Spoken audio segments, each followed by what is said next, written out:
Kami dari kelompok 1 RBL Fisika Dasar 2 kelas TPB 2 dengan dosen pengaku Bapak Indra Pardede dengan judul RBL kami yaitu penerapan hukum Lenz dan Faraday pada generator pembangkit listrik sederhana dengan variasi jumlah lilitan. Selamat menyaksikan.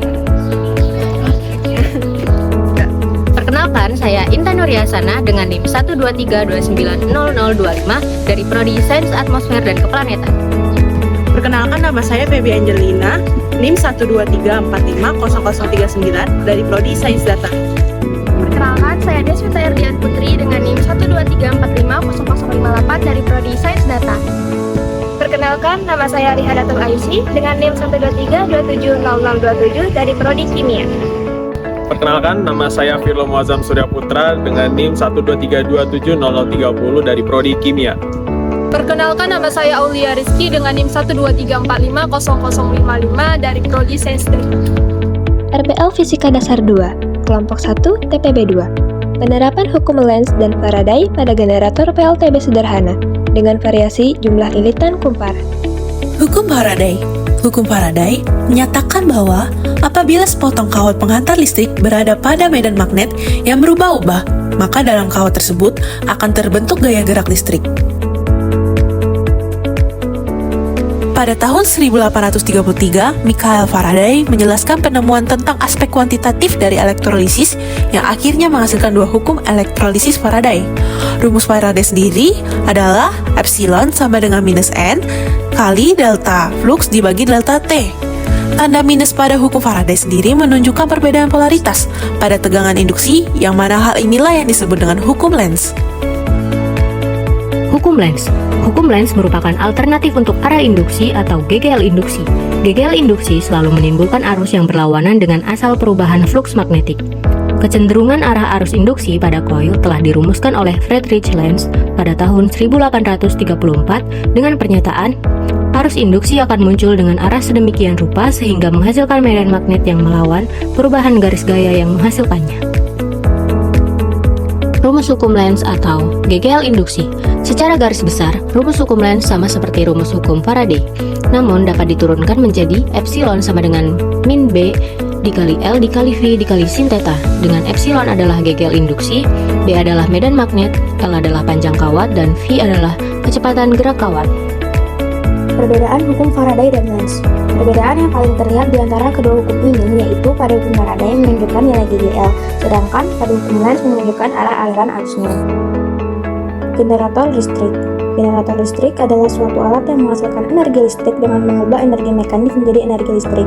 Energi listrik yang dihasilkan oleh generator bisa berupa listrik AC atau listrik bolak-balik maupun listrik DC atau listrik searah. Hal tersebut tergantung dari konstruksi generator yang dipakai oleh pembangkit tenaga listrik. Generator pembangkit listrik tenaga bayu. Pembangkit listrik tenaga bayu mengkonversikan energi angin menjadi energi listrik dengan menggunakan turbin angin atau kincir angin. Cara kerjanya cukup sederhana. Energi angin yang memutar turbin angin diteruskan untuk memutar rotor pada generator di bagian belakang turbin angin, sehingga akan menghasilkan energi listrik.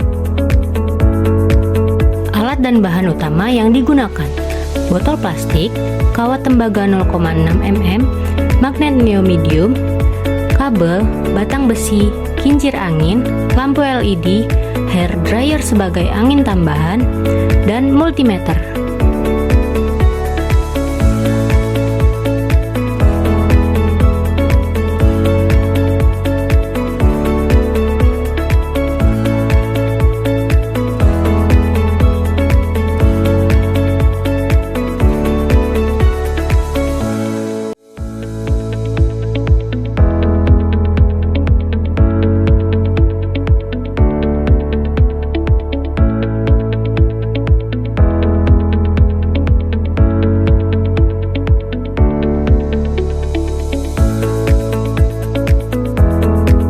Mekanisme alat.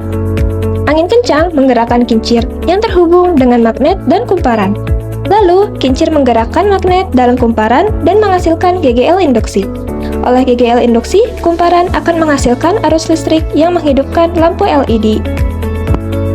Oke, di halaman 10 ini saya akan membahas kelebihan dan kekurangan apa saja sih pada konsep pembangkit tenaga listrik ini. Untuk kelebihannya, yang pertama ramah lingkungan, yang kedua dapat dibuat dari bahan sederhana, yang ketiga dapat digunakan sebagai alternatif bila tidak ada sumber listrik, dan yang kedua itu adalah kekurangan. Kekurangan yang pertama dari konsep ini itu ialah listrik yang dihasilkan tidak stabil dan kecil. Kedua, energi yang dihasilkan tidak dapat disimpan dalam jangka panjang. Yang ketiga, bergantung pada angin atau cuaca. Saran pengembangan yang dapat disampaikan adalah dikombinasikannya pembangkit listrik tenaga angin dan surya sehingga energi listrik yang dihasilkan lebih besar untuk memenuhi kebutuhan listrik masyarakat dan energi dapat disimpan dalam baterai untuk pemakaian jangka panjang.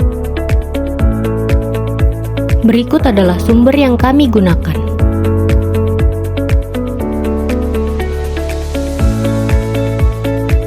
Sekian video dari kelompok kami mohon maaf bila ada salah pengucapan kata dan kalimat. Thank you for watching, bye!